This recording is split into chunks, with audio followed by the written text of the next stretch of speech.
പാലാ രൂപത ആതിഥ്യമരുളുന്ന 30ാമത് രൂപതാതല ബൈബിൾ കൺവെൻഷന് ഒരുക്കങ്ങൾ പൂർത്തിയായി. 19 മുതൽ 23 വരെ തീയതികളിലാണ് വിശുദ്ധ അൽഫോൻസാമയുടെ പാദസ്പർശമേറ്റ പുണ്യഭൂമിയിൽ അഭിഷേകാഗ്നി 5 എന്ന പേരിലുള്ള വചന വിരുന്ന് ക്രമീകരിച്ചിരിക്കുന്നത്. കൂറ്റൻ പന്തലാണ് വചന വിരുന്നിനെത്തുന്ന ലക്ഷങ്ങൾക്കായി ക്രമീകരിച്ചിരിക്കുന്നത്.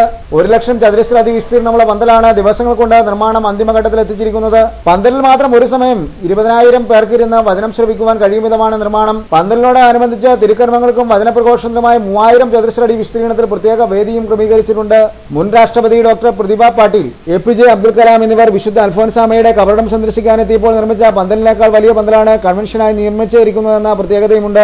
വചനാശ്രമണത്തിനെത്തുന്നവരെ മുഴുവൻ ഉൾക്കൊള്ളുവാൻ പന്തലിന് കഴിയില്ല എന്നതിനാൽ ഫോറനപ്പള്ളി അങ്കണത്തിന്റെ മറ്റു ഭാഗങ്ങളിൽ നിന്ന് വചനശ്രമണം നടത്താൻ അധിക ക്രമീകരണങ്ങളും ഒരുക്കിയിട്ടുണ്ട്. പ്രധാന പന്തലിന് പുറത്തായി 15 വലിയ സ്ക്രീനുകൾ സ്ഥാപിക്കാനും തീരുമാനമുണ്ട്. കൺവെൻഷൻ വേദിക്ക് സമീപമെല്ലാം വൈദ്യുതി വെളിച്ചം എത്തിക്കുവാനും വിപുലമായ ക്രമീകരണങ്ങൾ ഏർപ്പെടുത്തുന്നുണ്ട്. രോഗികൾക്കായി പ്രത്യേക ഇരിപ്പിടങ്ങളും വീൽചെയറും സഹായത്തിന് വോളണ്ടിയർമാരുടെ സേവനം ക്രമീകരിച്ചിട്ടുണ്ട്. ശുദ്ധജല അടക്കമുള്ള ക്രമീകരണങ്ങളും ഒരുക്കുന്നുണ്ട്.